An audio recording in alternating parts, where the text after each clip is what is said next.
हर हर महादेव। जय नीम करोली बाबा, जय श्री राम, जय बजरंगबली। नमस्कार आप सभी के अपने चैनल रिंकी स्टोरीज पर एक बार फिर से बहुत बहुत स्वागत है।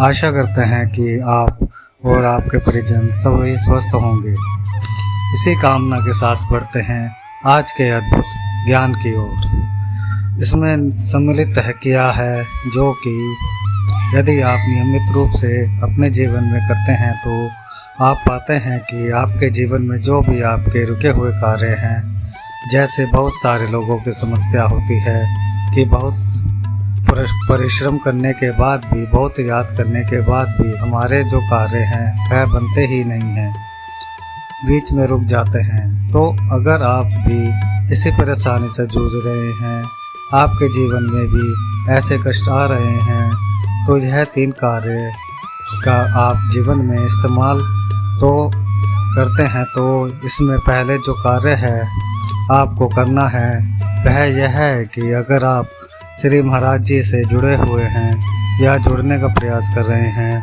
तो आपको श्री हनुमान जी की पूर्ण अवश्य पूजा करनी चाहिए। श्री हनुमान जी जो हैं वह संकट से निकलने वाले भगवान हैं, जो हनुमान जी जीवन में आने वाले परेशानी से निजात दिलाने वाले माने जाते हैं।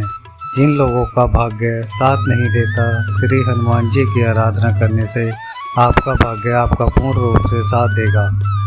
तो पहले जो कार्य है आपको यही करना है कि श्री हनुमान जी की पूजा विधि विधान से करना प्रारंभ करें। यदि आपके जीवन में लगातार धन संपत्ति अन्य परेशानियां बनी हुई हैं तो बहुत अच्छा होगा। वैसे तो आप श्री हनुमान जी की आराधना करें, आपको पूरा फल मिलेगा। लेकिन और भी अच्छा हो सकता है यदि आप पंचमुखी हनुमान जी की आराधना बेहद शुभ मुहूर्त के अनुसार करते हैं। बहुत फलदायी होता है श्री हनुमान जी के दर्शन करना और उनकी उनकी आराधना करना। तो इसीलिए हर मंगलवार को किसी मंदिर में जाकर पंचमुखी हनुमान जी के सामने यदि दीपक जलाया जाए और श्री हनुमान चालीसा का पाठ किया जाए तो हनुमान जी की कृपा से धन संपत्ति कार्यों में, रुके हुए कार्यों में, शत्रु पीड़ा जैसी समस्याओं से आपको मुक्ति मिलती है। और यदि श्री हनुमान जी की अमोघ कृपा आपको प्राप्त होती है और इस स्वरूप में यदि आपके लिए संभव नहीं है श्री हनुमान जी के मंदिर जाना भी, यदि मान लीजिए आपको कोई स्वास्थ्य संबंधी विकार है या अन्य कोई समस्या है कि आप बाहर जाकर श्री हनुमान जी की पूजा नहीं कर सकते, तो आप घर पर भी यह कार्य कर सकते हैं। घर पर आप श्री हनुमान जी के छवि चित्र के समक्ष श्री हनुमान चालीसा का नियमित पाठ करिए। अपने दुखों से उन्हें अवगत कराइए। आप पाएंगे कि आपके जीवन में जो कार्य काफ़ी समय से अटके हुए थे उनको बल मिलेगा। उनमें आपको शीघ्रता से कार्य करने, आपके बने रुके हुए कार्य को बनने का प्रारंभ हो जाएंगे।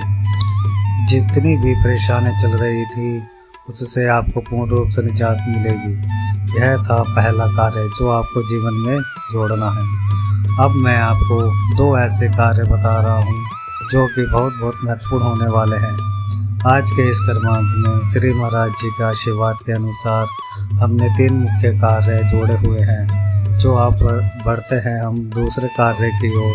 दूसरा कार्य आप क्या कर सकते हैं कि आपको जो तुलसी मैया हैं उनको आप जानते ही होंगे कि घर में हम उन्हें स्थान देते हैं, उन्हें पूजा प्रदान करते हैं, उन्हें पूजा अर्पण करते हैं। तो इसमें आपको एक छोटा सा उपाय करना है। आपको क्या करना है कि हमारे शास्त्रों में भी ऐसी मान्यता है कि अगर कोई इंसान रोजाना तुलसी के पास दीपक जलाते हैं तो उसके जीवन से हर प्रकार की नकारात्मक शक्ति से उसको निजात मिलती है। यहाँ तक कि इसके वैज्ञानिक भी कई ऐसे फायदे बताए गए हैं जो कि इसकी शुद्धता को हमें समझाते हैं। अब देखिए आपको क्या कार्य करना है। मैं आपको विधि बता रहा हूँ। विधि यह है कि आपको कुछ नहीं करना। विशेष आप श्री जो तुलसी मैया का जो वृक्ष है उससे आप जल अर्पण करिए। जल अर्पण करने के साथ साथ तुलसी मैया का जो स्थान है वहाँ पर आप एक दीपक जलाइए। तेल का दीपक जला सकते हैं आप, घी का भी दीपक जला सकते हैं। जैसी आपकी सामर्थ्य है उसके अनुसार आप ऐसा कार्य कर सकते हैं।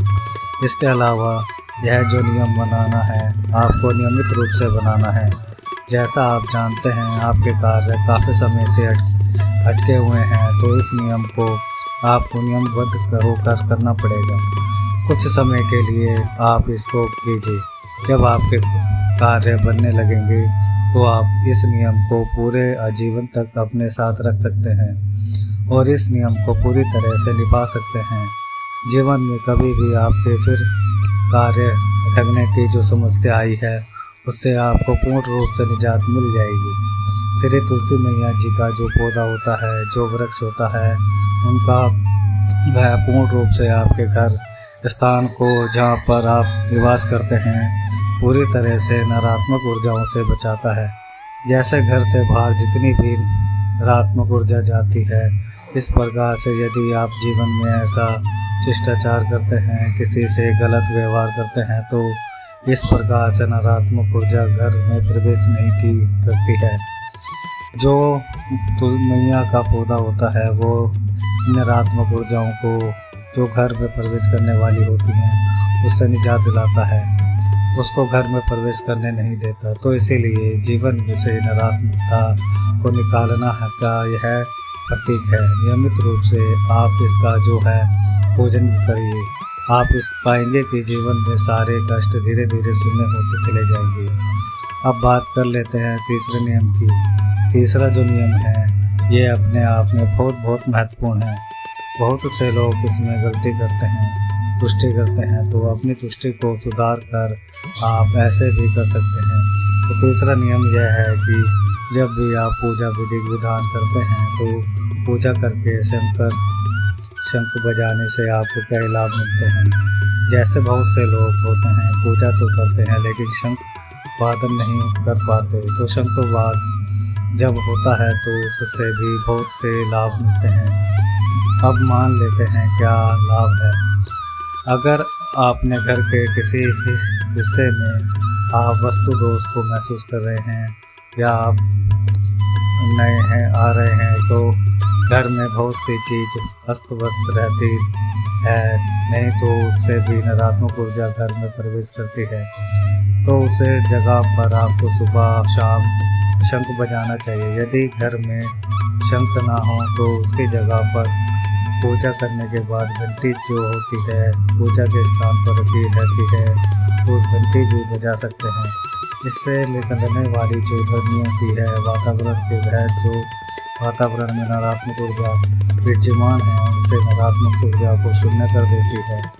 और एक कारण और भी है कि हमारे धर्मशास्त्रों में बताया गया है कि कोई भी जो पूजा होती है वह शंख वादन के बाद पूर्ण रूप से विराम करती है। तो इसीलिए अगर आप भी बहुत ही शादी दे पूजा विधि विधान करते हैं उसे समय आपको शंख की जो ध्वनि है उसका जो है वादन अवश्य करना चाहिए। जब आप शंख ध्वनि करते हैं उससे आपकी पूजा पूर्ण रूप से ईश्वर के चरणों में समर्पित मानी जाती है। तो यह था तीसरा नियम। इसके साथ साथ मैं कुछ बात आपको और भी कहना चाहूँगा जिसमें हम लोग बहुत गलती कर लेते हैं।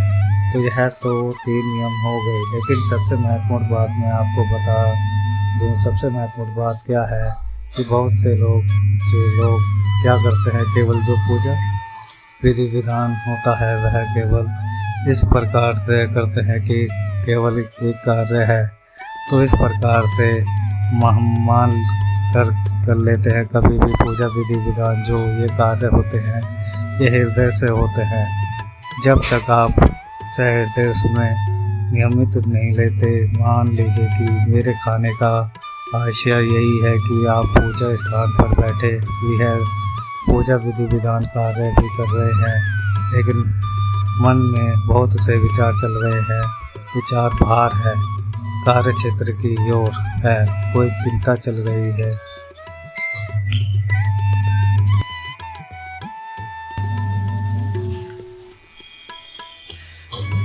कोई चिंता चल रही है, उसकी ओर विचार है, केवल पूजा एक कार्य की तरह कर रहे हैं तो आपको जानकारी बहुत ही अजीब लगेगा कि यह पूजा इस प्रकार की पूजा स्वीकार नहीं मानी जाती, क्योंकि आप अंतर्मन से तो बाहर हैं, पूजा स्थान पर तो हैं ही नहीं। इसीलिए जब भी आप पूजा पाठ करते हैं तो उसमें थोड़ा समय निकाल लीजिए, अपने मस्तिष्क को, अपने मन को, अंतर्मन को ईश्वर के समक्ष ही रहने दीजिए, क्योंकि एक समय तो जो भी ऐसा लगा चाहिए कि कुछ समय पूरे जीवन से ईश्वर के लिए आपको निकालना बहुत बहुत ज़रूरी है। इससे क्या होगा, जब आप पूरे हृदय मन से होकर ईश्वर की आराधना करेंगे तो आपको इसका फल बहुत बहुत अधिक मिलेगा। क्या ही गुना फल आपका इसका बढ़ जाएगा, क्योंकि आप पूर्ण रूप से समर्पित भाव से पूजा करते हैं। ईश्वर कुछ नहीं चाहते, ईश्वर केवल यही चाहते हैं कि हमारा जो भक्ति है वह पूरे शरीर से इस पूजा विधि विधान को करे, और इस प्रकार से आपको ईश्वर आशीष भी जीवन में आगे प्रदान करते हैं। तो यह था आज का अद्भुत कर्मांक। आशा करते हैं ये तीनों कार्य आप अपने जीवन में जोड़कर बड़े लंबे समय तक अर्जित करेंगे। इसी कामना के साथ विदा लेने का समय आ गया है। विदा लेने से पूर्व समय है प्रार्थना करने का। तो मैं यही प्रार्थना करना चाहूँगा श्री महाराज जी और श्री हनुमान जी से कि आपको सद्बुद्धि प्रदान करें, आपकी उन्नति हो। और आज का हमारा ये वीडियो आपको कैसा लगा ये हमें कमेंट बॉक्स में बताइए, और जो लोग हमारे चैनल पर नए हैं वो हमारे चैनल को लाइक कीजिए, सब्सक्राइब कीजिए, कमेंट कीजिए। धन्यवाद।